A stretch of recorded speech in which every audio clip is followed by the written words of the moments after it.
వృషభ రాశి. ఈ రాశి వారు తాము ఆచరించే కార్యక్రమాల్లో విజయాలు సాధిస్తారు. కానీ ప్రయాణ సందర్భంగా కొంత జాగరూకతతో మెలగాల్సిన అవసరం ఉంది.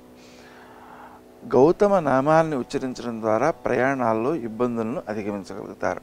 విద్యార్థులలో పాఠం వినేటప్పుడు కానీ చదివేటప్పుడు కానీ ఏకాగ్రత లోపించే అవకాశం ఉంది. ఆ కారణంగా శ్రీ హయగ్రీవాయ నమః అనే నామాన్ని జపించుకోవడం ద్వారా ఆ దోషాలను అధిగమించి పాఠాలను సక్రమంగా అర్థం చేసుకోగలుగుతారు. మీ ఆలోచనలు మంచివి.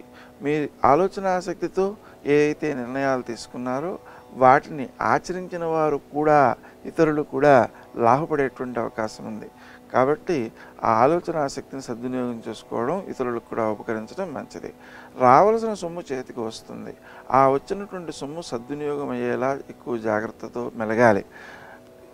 సుమంతో శ్రీ కార్తవీర్యార్జునాయ నమః అనే మంత్రాన్ని జపించుకోవడం ద్వారా మీ శ్రమ, కాలము, ధనము వ్యర్థం కాకుండా కాపాడుకోగలుగుతారు.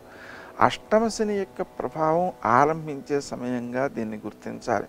కాబట్టి మీరు మాట్లాడే తీరులో ఎక్కువ జాగరూకతతో మెలగాల్సిన అవసరం ఉంది.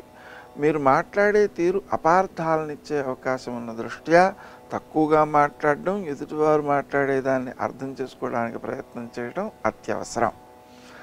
మీరు ఆరోగ్య విషయంలో కూడా ఎక్కువ జాగరూకతతో మెలగాల్సిన అవసరం ఉంది.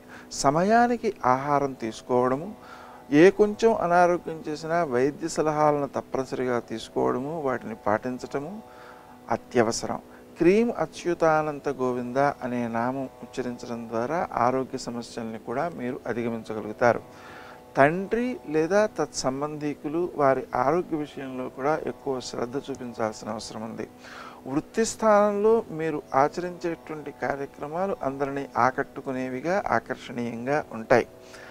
అలాగే మీరు గతంలో ఎప్పుడో అప్పు ఇచ్చినవి కూడా చేతికి వచ్చే అవకాశం ఉంది. కానీ ఆ డబ్బును సద్వినియోగం చేయడం విషయంలో ఎక్కువ శ్రద్ధ చూపించాల్సిన అవసరం ఉంది.